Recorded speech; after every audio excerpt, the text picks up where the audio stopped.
Happy Monday, everybody, and welcome into the Gramlich and McLean podcast, episode 268. Can't believe that, honestly, February is almost over. This is our last week of February, and we're really starting to dive into NFL draft stuff, Mac. It's that time of year. We got to talk draft, and today, look at us, okay? Let's give ourselves credit here, because we are always offensive people.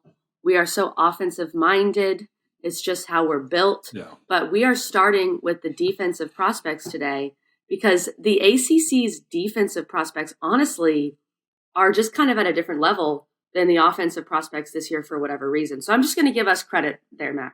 I'm excited to talk about them, KG. We've got the combine coming up. These guys are going to perform so well, and that's the purpose of these next two episodes. We're going to talk about the defensive guys today, kind of how they can improve, where are they, things that we've read, seen, heard, and then just how can you improve that? You know, what does the NFL Combine provide for these guys? And it's going to be different for a lot of them. You know, some guys, there's injury questions. They just need to sit down with the medicals and sit down with the staffs and, you know, walk through what happened, you know, what's going on here. Some guys, you know, you look at that tape and, man, he's a tweener. I think he can be fast, but what does he run? And so that kind of matches the film, things of that nature, different ball skills. And then, of course, the interviews.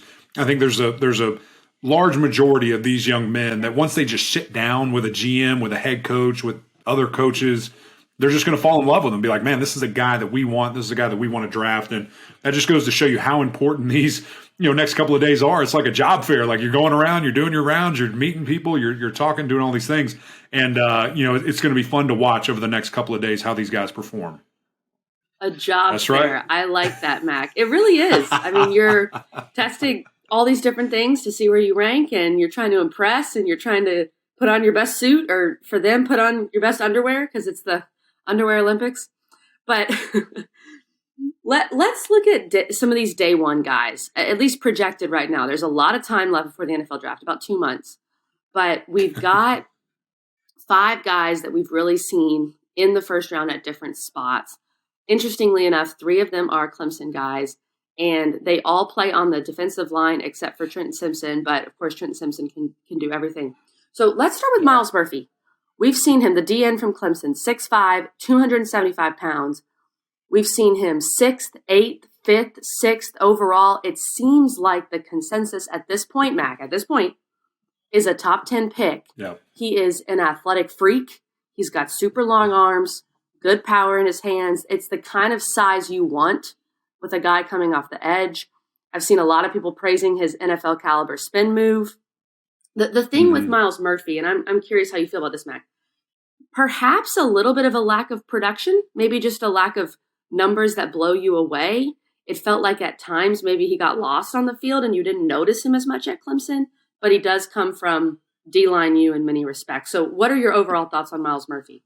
Yeah, I think he's a guy. I think he's going to be the ACC first guy taken. You know, I think that he is going to just continue to wow people, you know, when they see him in person. We spoke to Jim Nagy about that, you know, last week. And what's the difference when you see a guy on film, you're watching him, but then you're there and you see his presence, you see the things that he can do. And he said it's vital. You know, that's that next step, and is once you really feel good about somebody. So we're talking about someone that's potentially going to be in the top 8, you know, selected. It's going to be under a microscope, and everybody's going to look and see, okay, how does he do? How does he, you know, show effort in these type of things? And I think that is an interesting thing. You know, when you look back at this past year for Clemson, we could probably say this for the entire defense, not just an individual, but we thought the performance, the numbers, the stats would be, you know, much higher, especially from a guy like Myles Murphy, and they just weren't, you know, for whatever reason. And so with that, there might be some questions as to why, you know, from these GMs, like what happened, you know, what were these things doing? But I think you just look at, number one, the potential to take a step, and then number 2, what he was able to do. And you know, even last year, 2 years ago, man, he just makes freaky plays, and he's such a big guy. I mean, he can really, you know, do everything. He's the picture-perfect defensive end. And I think, you know, just the explosiveness, the reactions. You know, I heard Cade Klubnik talking about his welcome to college moment. You know, he was doing a zone read. Myles Murphy slams down, crashes, clear pull. By the time Cade pulls it, he had already reacted. He was right there hitting him in the face. And so, when you see a guy that can do that, I think back to when they were playing Georgia Tech a couple of years ago. He's covering Jahmyr Gibbs, who's going to be a first-round draft pick, at Georgia Tech, then transferred to Alabama. And he was covering him step for step on a wheel route. Like, he's a dynamic player. And so if he tests, we kind of see those top 10 guys, they don't really do everything. Maybe he'll do some stuff. I think it'll be impressive, a guy of his caliber. But ultimately, he's a guy – get in front of these coaches, talk to them, meet with them, clear medicals just fine, and it's essentially a lock. That he'll be a top 10, pick there at defensive end. Yeah, I agree, and he's a 3-down guy too. You can play him at all times. He's so versatile, and I mean this in the best way. He's an athletic freak. He's just a freak. Number 18 prospect by Daniel Jeremiah of NFL.com. So I think Myles Murphy, top 10 pick, most likely there. Interestingly enough, we have another guy who was higher than Myles Murphy, the only other ACC guy on that list, on Daniel Jeremiah's list. We'll get to him in a second. But first, let's talk about Bryan Bresee, defensive tackle from Clemson. 6'5", 305 pounds. Actually only number 43 on Daniel Jeremiah's list. We've seen him at 24th, 17th, 10th, also 54th. We've seen him drop in the second round. I think the combine could be really important for him. And the thing with Bresee, he tore that ACL his sophomore year. He had an incredible freshman year. Tore his ACL in the NC State game. Feels like it hasn't necessarily been the same since. And then last year, tragedy, his sister passes away. He had like an infection he had to go to the hospital for. So there's been a lot of off-the-field stuff for Bresee. But when you look at just his size and how athletic he is in the middle there as a defensive tackle, he might have to put on a few more pounds, perhaps. But people are going to look at him and just salivate, Mac. When you see Bryan Bresee and you see his stature. Yeah, he's a guy that really reminds me a lot of Christian Wilkins with his versatility. He can line up at any position along the defensive line, put him at nose guard. If you want a pass rush, kind of specialist in there, put him at 3 technique. He's going to hold his own. Then we've seen him play defensive end, most recently in that Orange Bowl against Tennessee because Myles Murphy did not play. And so he has that ability. He has all the skill sets. We saw him get better and better and better when he was available.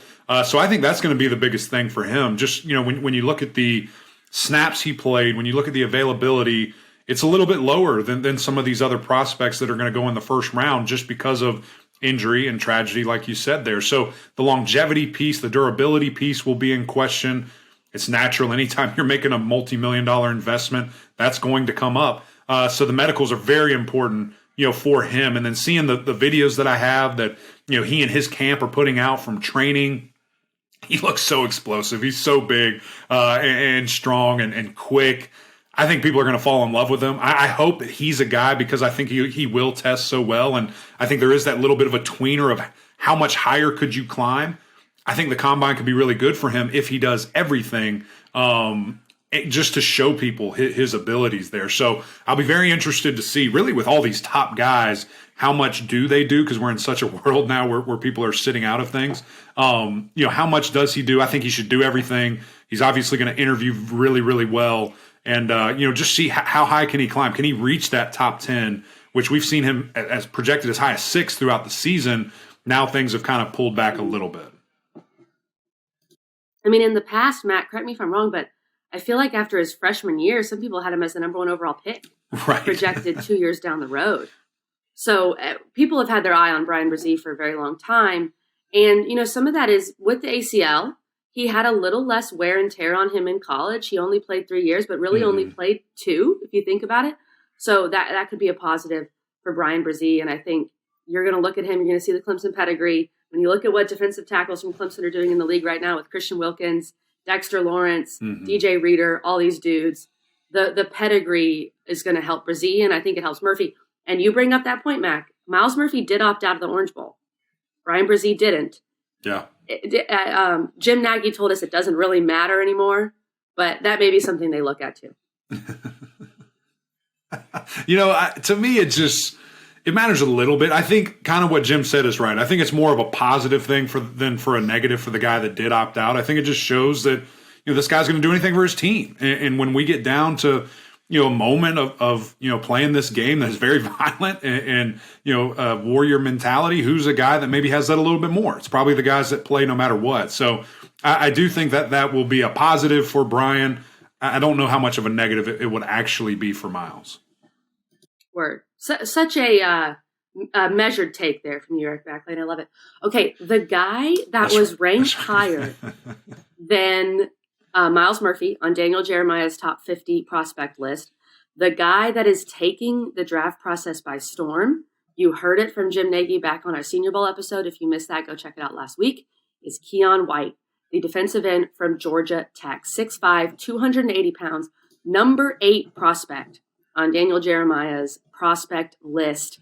And we've seen him. It's interesting. I think the hype train is starting to take off from the station, Mac. We've seen him at 26th, 23rd, 29th, also not in the first round. You could argue this guy was a 2-star coming out of high school, went to Old Dominion, transferred to Georgia Tech, super productive, great size, great speed. You could argue that the combine could benefit Keion White the most. Yeah, no, I don't think there's any question for that, because it's almost one of those things where you see it all on tape. And Jim, the best thing that he said was, we were watching ODU for someone else, and this kid kept popping up. Mm-hmm. And so when you see that and the raw ability is there, then you just start freaking out about the numbers and the explosiveness. And seeing a guy who, again, very similar to Myles and Bryan, that is so big, do the freaky things that he can. I mean, Keion, he's more of that true defensive end. Bryan's more of the true defensive lineman, but I think both of them super versatile pieces that you can line them up anywhere and just getting to a good system, the things that he's going to be able to do. And I think that will be on display, in the combine, in the drills that they do, jumping, the 40, the change of direction, just seeing all of that for a guy that's 280 pounds. I'm sure he'll slim up a little bit for the combine. Just because he's straight training right now. Dude's probably shredded up. When you see that as a GM, as a defensive guy, you're just like, man, I'm thinking of all the chess piece. I'm thinking of how I can use this guy. And I think that'll be on full display. I mean, we saw it through the season, but it was kind of one of those things where there were so many other guys. I feel like just in the season, he kind of, wasn't in the spotlight. Then towards the end, we're all looking at it like, my gosh, look at these numbers. Look what this, young man's being able to do. I remember the Clemson game, first game of the year. I'm like, who the heck is number 6? This dude is making plays. He's all over the place. Then he ends up being an all-conference type performer. So I'm right there with you, KG. I think that these numbers, these projections, kind of 29 to 23 is what we've seen right now. I think he jumps into the top 15. I think people fall in love with this guy. It's going to be very interesting to see what happens with Keion White. And you'll see teams, I think, fall in love with that versatile D-line piece where they can do different things with him because of how much more open-minded the NFL is now. Mm-hmm. So keep an eye on Keion White from Georgia Tech. Yeah. 2 more first-round guys, possible first-round guys that we want to hit on. This guy may be just my favorite collegiate player of the group, and that's Calijah Kancey, defensive tackle from Pittsburgh. We've seen a few projections that have him in the first round. Most people, I think, have him in the second round. And the big thing with Calijah Kancey is he was so productive in college. I mean, 19 sacks over the past 3 years from the defensive tackle position is crazy. The thing with Calijah, though, freaky injuries, right? We're dealing with some injuries right now, but I think he can overcome that and should be okay. Mm-hmm. Only 6 foot tall. I think that is probably the knock on Calijah Kancey. 6 foot, 280. When you look at Bryan Bresee, who plays a similar position, who's 6'5", 305, I mean, that's the thing. But as I was reading up, Mac, Aaron Donald's only 6 feet tall, and Aaron Donald came from Pittsburgh. So I would keep an eye on Calijah Kancey. I think he has a lot to gain this week.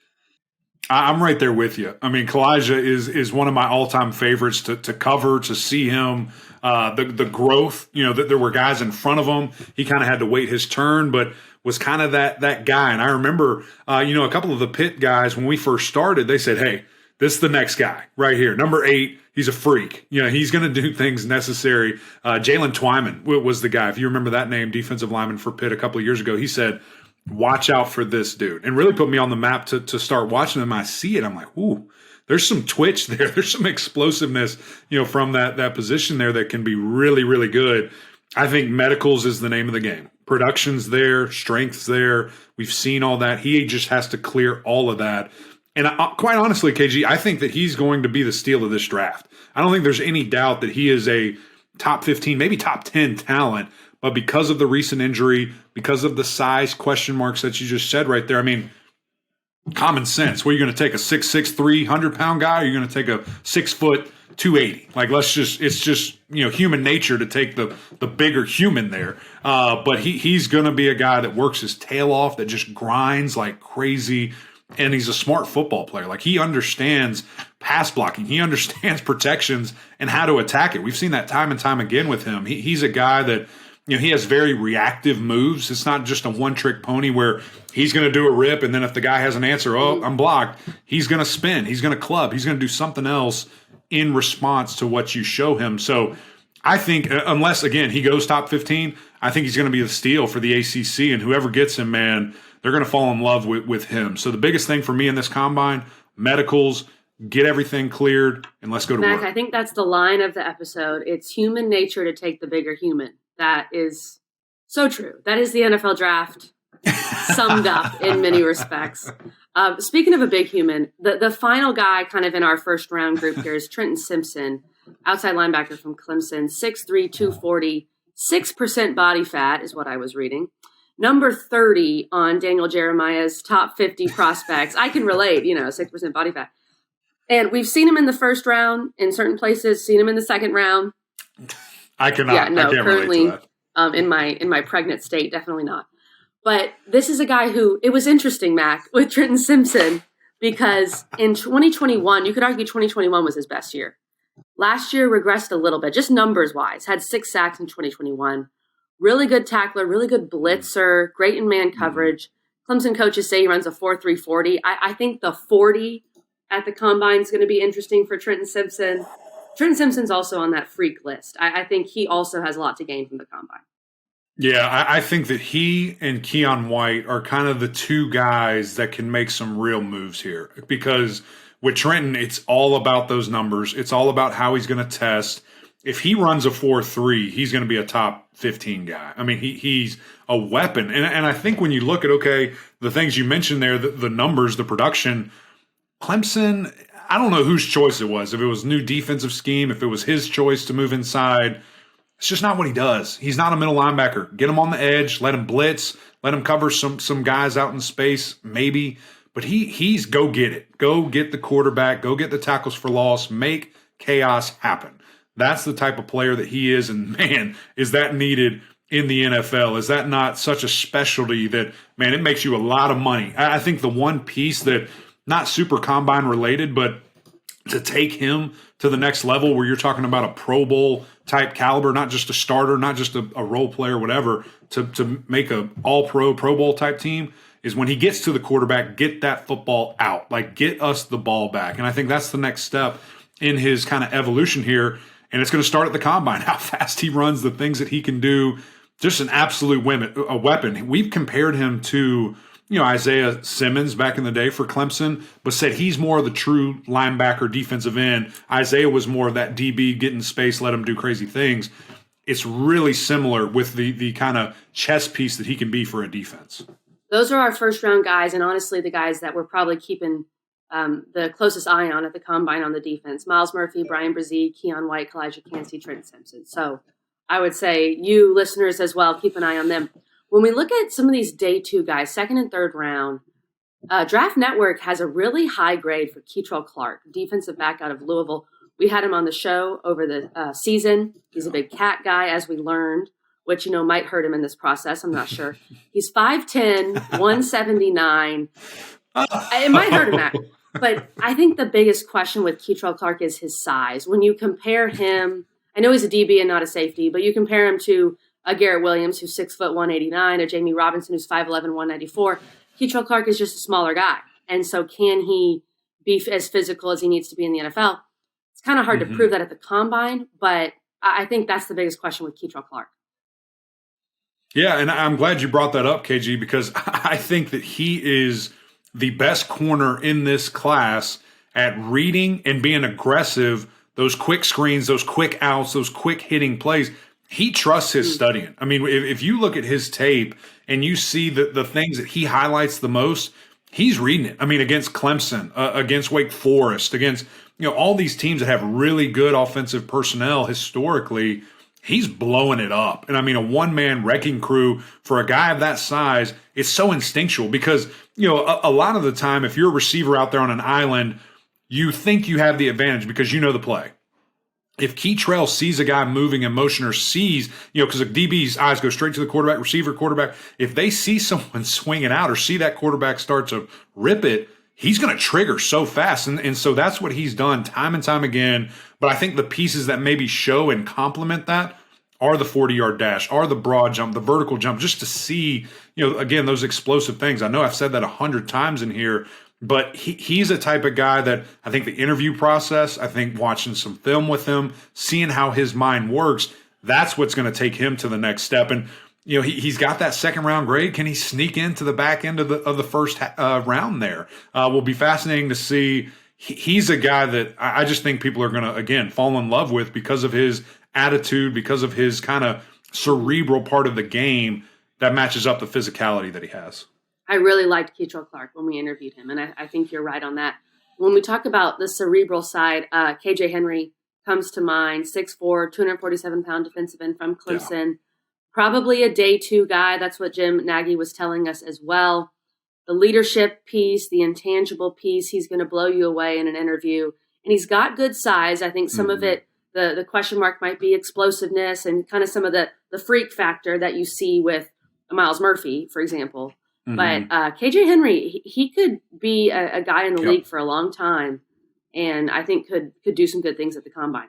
Yeah, and I think, to complement what Jim said again, we keep referencing him. We just spoke to him, and he's a guy that he did this for a long time. He knows what he's looking for. He knows what works. He knows. Jim knows, as they say. And so when you look at a guy like KJ, I think his story is something that just is so intriguing. Coming in as a 5-star, having all this outside expectation, not delivering right away, redshirting, choosing to redshirt, saying that I need more time. I'm not ready, for this. And then as he leaves, as he gets to his final form, is just this full-grown man that's been a captain at Clemson, for a couple of years now, that has been this leader, that is this reliable guy that also has production. I mean, you see the pressure numbers. It's among the best in the country, was right there. The second efforts, not giving up on plays. How can he take his game to another step? The interview process obviously going to be very important and vital, for KJ. I think when these GMs and coaches talk with him, they're going to be blown away. But also on the field, to show that he has that freak ability. He's a strong guy, to do the bench press, to show these explosive numbers. That's where he can maybe take a step. And can he creep into the second round? Is he right there solidified at 3? But I think that's a huge accomplishment for him. And another guy that our guy Jim was very high on is Jammie Robinson from Florida State.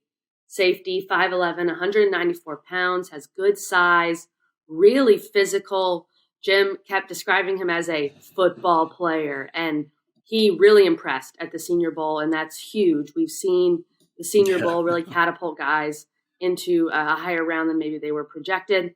And some people see him as a tweener, as we were discussing, but a tweener has lost some of its negative connotation in the NFL. So Jammie Robinson, perhaps in addition to Kancey, one of my favorite collegiate players on this list. And I really hope he ends up in a good spot. And I think he could make a team really happy. Yeah, I mean, I think that'll be the most important thing with a guy like Jammie Robinson. Where does he go? Who can use him? Because he is a tweener, size-wise. He's, probably a little bit too slow to be a corner and not quite as big as you'd like from a true safety. But guess what? You need that in the NFL now because these offenses are so wide open. You need a guy that can cover a tight end, running back, and a slot receiver.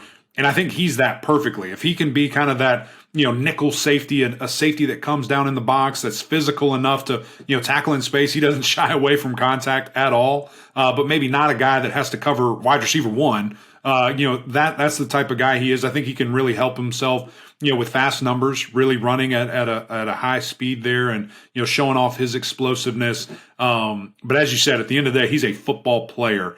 He's a guy you want on your team. He's an emotional leader. And I think he can make an instant impact. I know he has a 3rd-round grade. I would not be surprised at all if we see him in the 2nd round. Yeah. And what's interesting, too, Keion White, Kei'Trel Clark, and Jammie Robinson, all transfers on this list. Kei'Trel Clark and Keion White both came from smaller schools. Jammie Robinson from South Carolina, and of course we know Florida State has done a great job in the portal, as we know. Mm-hmm. Another Pitt guy on this list, Brandon Hill, safety, 5'11", 195, comes from that Pitt stock, has ran a really good 40 time in the past, so I'm intrigued to see what he does. This really was impressive to me, Mac. 707 snaps this season, 796 snaps last season. The durability is there with Brandon Hill. And I think, for Pittsburgh, we talk about Clemson and the D-line perception. I think for Pittsburgh, the DB perception and really just the defensive perception in the league has grown to a point where it really helps you to come from Pitt if you're Brandon Hill. Absolutely. And I think that, when you see the success of guys like Damar Hamlin, you've seen these cornerbacks recently and defensive backs really, take over teams and be a vital role and a vital position, for them. See where they come from. Pitt. Okay, let's go. Like, these guys are ready. They're going to be going at full speed. And I think he's a guy, man, he's physical, loves to hit, gets his hands on the football, rips it out, creates turnovers. He is a guy that, man, I think is going to be a little bit higher than people anticipate, because I think GMs are just going to like what they see, from his ability to read defenses. We all know Pittsburgh does a really good job at throwing creative stuff at you, but that puts stress on the defensive backs. Like, you're on islands, you have to do your job, and if you're not, touchdowns are going to be scored. And so he's a guy that we know he's smart. We know the things that he can do. Now it's just go out there, test, do your thing, impress some guys when you're talking to them, and let the process kind of take care of itself. Last one here on day 2, and then we'll just kind of run through some day 3 guys. Garrett Williams, the corner from Syracuse, 6'1", 189, has really good size at the cornerback position. Only played 7 games this year, so had some injury issues. But I think Garrett Williams is also a guy to keep an eye on. Yeah, he is. And I think the important thing here, just the injury, tearing his ACL, obviously folks going to inquire about that. Not sure how much he's going to be able to do, if he's ready to go. And just a guy that is very proven. I mean, throughout his career, he's been an absolute lockdown. I mean, the combination between him and Deuce Chestnut, who moved on to LSU, but at Syracuse was fantastic. I mean, you could argue one of the best duos in the country when healthy and when together. And just kind of stunk that he wasn't able to put that on full display this year. But he's a guy that once he gets back, he's locked down. He's big, he's physical, he's fast. So the medical's obviously going to be very important. And then just with his limitations, sitting down with coaches, going through defenses, talking things through, seeing how his brain really works there, that will be his best bet here at the Combine. All right, let's finish up with day 3 here. Just some guys that stand out. I'm going to name these names, Mac. Guys for our listeners to keep an eye on at the Combine. Servassier Dennis, the linebacker from Pitt. Tyreek Stevenson, the defensive back from Miami. Charlie Thomas, linebacker from Georgia Tech. Yaya Diaby, edge from Louisville. Shamari Connor, DB from Virginia Tech. Yasir Abdullah, linebacker from Louisville. Shaka Hayward, linebacker from Duke. Noah Taylor, linebacker from North Carolina. All these linebackers.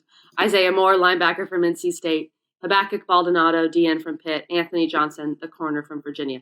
When you look at these guys, Mac, one of these is on Daniel Jeremiah's top 50 list, and that's Tyreek Stevenson. He's number 48. His stock is really rising since the Senior Bowl. Jim brought him up as well.